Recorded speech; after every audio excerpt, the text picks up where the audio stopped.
നമ്മുടെ വീട്ടിൽ വരുന്ന ആൾക്കാരുടെ മുന്നിലേക്ക് കുട്ടികളെ നിർബന്ധിച്ച് കൊണ്ടുവന്ന് ഒരു പാട്ട് പാടിക്കൊടുത്തേ, അല്ലെങ്കിൽ നിന്റെ മറ്റേ ആ കവിത ഒന്ന് ചൊല്ലിക്കൊടുത്തേ, അല്ലെങ്കിൽ ഇവരോട് നിർബന്ധിച്ച് സംസാരിക്കുക, ഇവരോട് ഹായ് പറയുക, ഇവർക്കൊരു ഉമ്മ കൊടുക്കുക എന്നൊക്കെ പറയുന്നത് തീരെ പൊടിയായിരിക്കുമ്പോൾ തൊട്ടേ നമ്മൾ ഈ ഒരു വക കാര്യങ്ങൾ ചെയ്യല്. ഇത് ഭയങ്കര മോശമാണ്.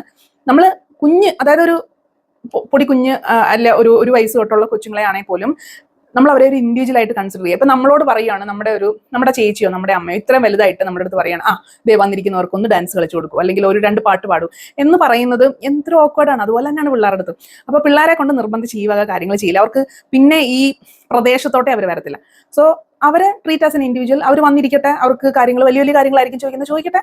അവർ ഗസ്റ്റ് പറയാൻ റെഡി ആണെങ്കിൽ പറയട്ടെ, ഇല്ലെങ്കിൽ അവരുടെ പെരുമാറ്റം ഇഷ്ടമില്ലെങ്കിൽ അതനുസരിച്ച് അത് മനസ്സിലാക്കാനായിട്ട് പിള്ളേർക്ക് മനസ്സിലാവണം. അവർ പോയി കഴിയുമ്പോൾ മോളെ നീ ചോദിച്ചപ്പോൾ അവർക്ക് അത് ശരിയല്ല, അവരുടെ മുഖം മാറിയാൽ ശ്രദ്ധിച്ചോ എന്നൊക്കെയുള്ള കൺവെർസേഷൻ നമുക്ക് പയ്യെ സ്റ്റാർട്ട് ചെയ്യാം. ഇതൊക്കെ എന്ന് പറഞ്ഞാൽ കുറച്ച് വലുതായതിനു ശേഷമാണ്. ഒരു 8 വയസ്സൊക്കെ കഴിയുമ്പോൾ 8-10 വയസ്സ് കഴിയുമ്പോൾ ഇവർക്ക് ഈ മുഖം മാറിയ കാര്യമൊക്കെ അവർക്ക് മനസ്സിലാകത്തുള്ളൂ. അതുവരെ അവള് സംസാരിക്കട്ടെ എന്ന് വിചാരിക്കാം. പിന്നെ നമ്മുടെ കുട്ടികൾ നമ്മുടെ വീട്ടിലാണ് ഇവർക്ക് ഇത് പ്രാക്ടീസ് ചെയ്യാനുള്ളൊരു സാഹചര്യമുള്ളൂ. അപ്പൊ നമ്മുടെ വീട്ടിൽ വരുന്ന ഗസ്റ്റിന്റെ അടുത്തോ അല്ലെങ്കിൽ നമ്മുടെ വീട്ടിൽ വരുന്ന ബന്ധുക്കളുടെ അടുത്തോ ഇവരിങ്ങനെ സംസാരിക്കുമ്പോൾ അവർക്ക് അത് ബുദ്ധിമുട്ടാവുന്നുണ്ടോ എന്നുള്ളതിനെക്കാട്ടിലും ഭയങ്കര ബുദ്ധിമുട്ടാവുന്ന രീതിയിലൊന്നും നമ്മൾ ചെയ്യിപ്പിക്കരുത്. ഒന്നാമത്തെ കാര്യം, സംസാരിക്കുന്ന കാര്യമാണ് പറയുന്നത്, അവരുടെ തലേ കയറുന്ന കാര്യമല്ല പറയുന്നത്. അപ്പം ഇത് ചെയ്യിപ്പിക്കാതിരിക്കുന്നതുകൊണ്ട് നമുക്ക് പ്രത്യേകിച്ച് അവരെ കംഫർട്ടബിൾ ആക്കി നിർത്തുമല്ലോ. ഇവർക്ക് കിട്ടുന്ന ഒരു അവസരമാണ് നമ്മൾ ഇല്ലാതാക്കുന്നത്. ആരെങ്കിലും വരുമ്പോൾ നീ അകത്ത് പോയി കളിച്ചോ എന്ന് പറയുന്നത് നമ്മുടെ കുട്ടികൾക്ക് ഒരു അവസരമാണ് നമ്മൾ ഇല്ലാതാക്കുന്നത്. അതുപോലെ നമ്മളിപ്പം ഇനി ബന്ധുക്കളുടെ വീട്ടിലോ അല്ലെ വേറെ ഏതെങ്കിലും പബ്ലിക് പ്ലേസിലോ പോകുമ്പോൾ അവിടെ എങ്ങനെയാണ് പെരുമാറേണ്ടത്. ഇപ്പൊ അവിടെ പോയിട്ട് ഫുഡ് കഴിക്കുന്നതാണെങ്കിൽ പോലും പിന്നെയും ചോദിക്കുന്നത് മോശമാണെന്നുള്ളതല്ല, പിന്നെയും ചോദിക്കുന്നതിനൊരു രീതി ഉണ്ട്, അത് പറഞ്ഞു കൊടുക്കുക. ഇപ്പം ആദ്യത്തെ തവണ നമ്മൾ വെറുതെ വിട്ടേക്ക്, ഇവരെന്താന്ന് വെച്ചാൽ ചെയ്യട്ടെ, കുട്ടികളല്ലേ, കുഴപ്പമില്ല. പക്ഷെ അത് ചെയ്ത് കഴിയുമ്പോഴാണ് നമ്മൾ പറയേണ്ട, മോളെ ഇങ്ങനെയല്ല, അല്ലെങ്കിൽ ഇങ്ങനെ ചെയ്യുമ്പോൾ ഇങ്ങനെ ഒരു ചാൻസ് ഉണ്ട്, അതുകൊണ്ട് നമ്മൾ ഇങ്ങനെ ചെയ്യണം എന്ന് മാറ്റി പറഞ്ഞു കൊടുക്കാം. അല്ലാതെ ആദ്യമേ പോയിട്ട് അവിടെ ഇങ്ങോട്ട് പോവാണ്, ഇങ്ങനെ ചെയ്യല് എന്ന് പറഞ്ഞു കഴിഞ്ഞാൽ ഇവർ മൊത്തത്തിൽ പേടിക്കും. നമ്മൾ ചെയ്യല്ലെന്ന് പറഞ്ഞു കഴിഞ്ഞാൽ അവർക്ക് ഒരു വിറയലായിരിക്കും. അപ്പം വൺസ് ചെയ്ത് അവർ പ്രാക്ടീസ് ചെയ്തതിന് ശേഷം നമ്മൾ പറയണത് അത് ചെയ്ത കുഴപ്പമൊന്നുമില്ല, പക്ഷെ ഇതാണ് കുറച്ചും കൂടെ ബെറ്റർ എന്നുള്ള രീതി പറയുവാന്നേ ഇവർക്ക് കുറച്ചും കൂടെ എളുപ്പമായിരിക്കും കാര്യങ്ങൾ മനസ്സിലാക്കാനായിട്ട്. അതുപോലെ ഒരിടത്ത് പോയിട്ട് ചെയ്യേണ്ടതും ചെയ്യേണ്ടാത്തതും എല്ലാം വൺസ് അവർ തെറ്റിക്കോട്ടെ. അതായത് ഇപ്പൊ ചിലരോട് നമുക്ക് ചോദിക്കാൻ പാടില്ലാത്ത കാര്യങ്ങൾ അവർ ചോദിക്കാന്ന് പറഞ്ഞു കഴിഞ്ഞാൽ അവിടെ ഇരിക്കുന്ന ഒരു പാവ എനിക്ക് വേണം എന്ന് പറഞ്ഞ് നിർബന്ധം പിടിക്കുന്നത് കുഞ്ഞിലെ കൊച്ചുപിള്ളേരൊക്കെ ചെയ്യുന്നതാണ്. ഏതെങ്കിലും ഒരു വീട്ടിൽ ചെല്ലുന്നു, അവിടെ ഒരു പാവ കാണുന്നു, അതെടുത്തോണ്ട് വരട്ടെ, വന്നിട്ട് പയ്യെ നമുക്കത് മാറ്റി അങ്ങ് തിരിച്ചു കൊടുക്കാവുന്ന കാര്യമുള്ളൂ. അതിനുശേഷം വീട്ടിൽ ചെന്നിട്ട് പറയാം, ഇങ്ങനെ വേറൊരു അടുത്ത് പോകുമ്പോൾ അവരുടെ കുട്ടികൾക്ക് വാങ്ങിച്ചു വെച്ചേക്കുന്നതാണ്, അത് നമുക്ക് ഇല്ല. അതുപോലെ പുറത്തൊക്കെ പോകുമ്പോൾ ഗിഫ്റ്റ്, ഇപ്പം കടയിലൊക്കെ പോകുമ്പോൾ സ്ഥിരമായിട്ട് ഞാൻ ഈ പിള്ളേരെയും കൊണ്ട് കടയിലൊക്കെ പോകുമ്പോൾ അവിടുത്തെ കടക്കാരെല്ലാം ഇവരെ കൊണ്ട് തന്നെയാണ് ഞാൻ വാങ്ങിപ്പിക്കുന്നത്. അപ്പം ഇവർ വാങ്ങിക്കാൻ നിൽക്കുന്ന സമയത്ത് ഇവർ വാങ്ങിക്കുന്നതായതുകൊണ്ട് ചിലപ്പോൾ ഇവരുടെ പോക്കറ്റ് മണിന്ന് വാങ്ങിക്കുന്നതാകുമ്പോൾ അവർ ചിലപ്പോൾ അതിനകത്ത് ഒരു ഡിസ്കൗണ്ട് ഒക്കെ കൊടുക്കും.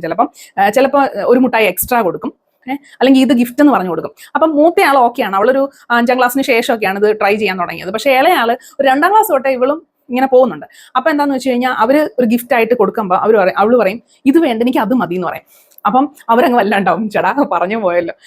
അപ്പൊ ഞാൻ പറഞ്ഞ ആ സമയത്ത് ഞാൻ പറഞ്ഞില്ല മോളെ ഇതാ നല്ലതെന്ന് പറഞ്ഞ് ഇതങ്ങ് വാങ്ങിച്ചു കൊണ്ടുവന്ന് വീട്ടിൽ വന്നിട്ട് ഞാൻ ഇങ്ങനെ പറഞ്ഞു കൊടുത്തു, എന്തുകൊണ്ടാണ് നമ്മളൊരു ഗിഫ്റ്റ് തരാം, അതിനകത്തൊരു ഡിമാൻഡ് വെക്കാൻ പാടില്ല, അത് അവർ ഇഷ്ടപ്പെട്ട് തരുന്നതാണ്. പിന്നെ ഇപ്പൊ കടക്കാരുടെ കേസിലാണെങ്കിൽ അവര് ഈ മൊത്തത്തിൽ നമ്മൾ വാങ്ങിച്ചേക്കുന്ന എമൗണ്ടിനെ ബേസ് ചെയ്തിട്ട് ഒരു എമൗണ്ട് ഉണ്ടാവും അവർ തരുന്ന ഒരു മുട്ടായിക്ക്. അല്ലാതെ നമ്മൾ പോയിട്ട് 10-50 രൂപയുടെ മുട്ടായി തന്നെ വേണം ഗിഫ്റ്റ് ആയിട്ടെന്ന് പറയാൻ പറ്റത്തില്ലല്ലോ. അപ്പൊ അതിന്റെ ഇതെന്താന്നുള്ളത് കൊച്ചിന് പറഞ്ഞ് മനസ്സിലാക്കി കൊടുക്കണം. ഇതെല്ലാം ഒത്തിരി നമ്മൾ ഇവരെയും ഒബ്സർവ് ചെയ്യണം, ഇവർ ഇന്ററാക്ട് ചെയ്യുന്ന ആൾക്കാരെ ഒബ്സർവ് ചെയ്യണം, അവരുടെ മുഖം മാറുന്നത് നോക്കണം. എല്ലാം നോക്കി ഒരു ഐഡിയ കിട്ടും. നമ്മൾ മാറി നിന്ന് ഒബ്സർവ് ചെയ്യാൻ മാത്രമാണ് ഇതിനകത്ത് പണി. അവിടെ പോയിട്ട് നമ്മൾ ഇതിനകത്ത് ഇടപെടാനേ പാടില്ല. ഇപ്പം ഓട്ടോക്കാരനായിട്ട് ഇപ്പം മൂത്തയാള് ഓട്ടോ വിളിച്ചിട്ട് വരും, അപ്പൊ അവൾക്ക് അറിയാം അപ്രോക്സിമേറ്റ്ലി ഇത്ര രൂപയാവും എന്നറിയാം. അതിനപ്പുറം മേളിലോട്ട് ചോദിച്ചു കഴിഞ്ഞാൽ അവൾ അടി ഉണ്ടാക്കും. അത് അടി ഉണ്ടാക്കാൻ സർവ്വ സ്വാതന്ത്ര്യം ഞാൻ കൊടുത്തിട്ടുണ്ട്. ഞാൻ പറഞ്ഞിട്ടുണ്ട്, നമ്മളുടെ അടുത്ത് ഹേർട്ട് ചെയ്യുന്ന രീതിയിലോ അല്ലെങ്കിൽ നമ്മളെ ഒരുമാതിരി നീയൊക്കെ എന്തിനാ വന്ന അങ്ങനെ കുറെ ചോദിക്കുന്ന ഓട്ടോക്കാരുണ്ട്. ഊബർ പിടിച്ച് വരുമ്പോൾ വലിയ പ്രശ്നങ്ങളില്ല, ചില സമയത്ത് ചില ഓട്ടോക്കാർ വൻ പ്രശ്നമാണ്. അപ്പൊ ഞാൻ ആദ്യമേ കൊച്ചിനോട് പറഞ്ഞിട്ടുണ്ട്, ഇങ്ങനെ എന്തെങ്കിലും നമ്മുടെ അടുത്ത് മോശമായിട്ട് പെരുമാറുവാണെങ്കിൽ ആദ്യം മനസ്സിലാക്കുക നമ്മൾ ഓട്ടോ ഹയർ ചെയ്തേക്കുന്നതാണ്. അപ്പൊ അവർ ബാധ്യസ്ഥരാണ്, ഇന്ന സമയത്ത് ഇത്ര ദൂരം വരുന്നതിന് ഇത്ര ചാർജ്, മീറ്റർ ചാർജ് എന്ന് പറഞ്ഞൊരു സാധനമുണ്ട്, ആ ചാർജാണ് മേടിക്കേണ്ടത്. അതിന് മേലെ ഒരു 10-20 രൂപ നമുക്ക് നോക്കാം. ഇപ്പോൾ ഒത്തിരി ബ്ലോക്കിൽ പെട്ട് പോയി, അല്ലെങ്കിൽ ഒത്തിരി പ്രശ്നങ്ങൾ ഉണ്ടായിരുന്നു വഴിയിൽ, അല്ലെങ്കിൽ ഇയാൾ കുറച്ചും കൂടെ കൺസിഡറേഷൻ നമുക്ക് ഉണ്ടായിരുന്നു എന്നൊക്കെ വെക്കുമ്പോൾ നമുക്ക് വേണമെങ്കിൽ ഒരു 10-20 രൂപ കൂട്ടി കൊടുക്കാം. അതിനപ്പുറം അവർ ഡിമാൻഡ് ചെയ്യുവാണെങ്കിൽ, അതിന് വാലിഡ് ആയിട്ടില്ലെങ്കിൽ നമുക്ക് ഇത് ഇത്രേ പറ്റൂ എന്ന് പറഞ്ഞു കൊടുക്കാനും, പിന്നെ അവർ തിരിച്ചെന്തെങ്കിലും പറയുവാണെങ്കിൽ നമുക്കും തിരിച്ചു പറയാനുള്ള ഇതുണ്ട്. അത് കൊച്ചാണ് എന്ന് വെച്ചാൽ അവർക്ക് ബഹുമാനം കൊടുക്കേണ്ട ആവശ്യമില്ല എന്ന് ഞാൻ പറഞ്ഞിട്ടുണ്ട്. അപ്പം അത് ചെയ്യാനും ഇവള് റെഡിയാണ്, ഇവള് ഓക്കെയാണ്. കാരണം അത് നമ്മൾ ധൈര്യം കൊടുത്തേക്കാണ്. പറയേണ്ടടുത്ത് കാര്യങ്ങൾ പറയണം, അല്ലാതെ എല്ലാം കേട്ടിട്ട് തിരിച്ചു വരിക എന്നുള്ളതല്ല. നമുക്ക് എഗെയിൻസ്റ്റ് ആയിട്ട് ആരെങ്കിലും എന്തെങ്കിലും സംസാരിക്കുന്നുണ്ടെങ്കിൽ നമ്മൾ അതിന്റെ രീതികളെല്ലാം മനസ്സിലാക്കി ഇരുന്ന് കഴിഞ്ഞാൽ നമുക്ക് റെസ്പോണ്ട് ചെയ്യാൻ എളുപ്പമായിരിക്കും. ഇപ്പം കടയിൽ പോയുമ്പോൾ ചില കടകളിൽ ചെല്ലുമ്പോൾ ഇവർ സാധനം ഇങ്ങനെ എടുത്തിടും, കൂട്ടുന്നത് ചിലപ്പം കാൽക്കുലേറ്ററിൽ വെറുതെ കൂട്ടി വരുമ്പോഴത്തേക്കും എങ്ങനെ വന്നാലും ചിലപ്പോൾ ഒരു 10-20 രൂപ 50 രൂപയുടെ വ്യത്യാസം വരും. അപ്പൊ ഈ വ്യത്യാസം വരുമ്പോഴത്തേക്കും പിള്ളേരാണ് പോകുന്നതെങ്കിൽ ഞാൻ പറയും ഉടനെ കൊണ്ടുപോയി 20 രൂപ കളഞ്ഞു എന്നുള്ളതല്ല പറയുന്നത്, അപ്പൊ തന്നെ പോയി മാറ്റി വാങ്ങിക്കാനും ഒന്നും നമ്മൾ നിർബന്ധിക്കാറില്ല. കുറെ ദൂരെയാണെങ്കിൽ നെക്സ്റ്റ് ടൈം നമുക്ക് ബില്ല് വേണം എന്ന് പറയണം. അതിപ്പോൾ ചെറിയ കടയിലാണെങ്കിലും ബില്ല് വേണം എന്ന് പറയണം എന്നൊക്കെ പറഞ്ഞു വിട്ട് കഴിഞ്ഞാൽ ഈ പിള്ളേർ അതുപോലെ പോയിട്ട് അതുണ്ടല്ലോ കഴിഞ്ഞ പ്രാവശ്യം വന്നപ്പോൾ 20 രൂപയുടെ സാധനം മിസ്സായി പോയി, സോ ഇനി തൊട്ട് എനിക്ക് ബില്ല് വേണം എന്ന് പറഞ്ഞ് അവർ തന്നെ പിന്നെ എന്തായി ഓരോ സാധനം വാങ്ങിക്കുമ്പോൾ കംപ്ലീറ്റ് എടുത്ത് വെച്ച് അവർ തന്നെ ഒരു കാൽക്കുലേഷൻ. ഭയങ്കര ഓക്വേർഡാണ്, നമ്മൾ കൂടെ നിൽക്കുന്നത് നമുക്ക് ഭയങ്കര ഓക്വേർഡാണ്. ഇവർ തന്നെ കണ്ടുപിടിച്ച സൊല്യൂഷനാണ്.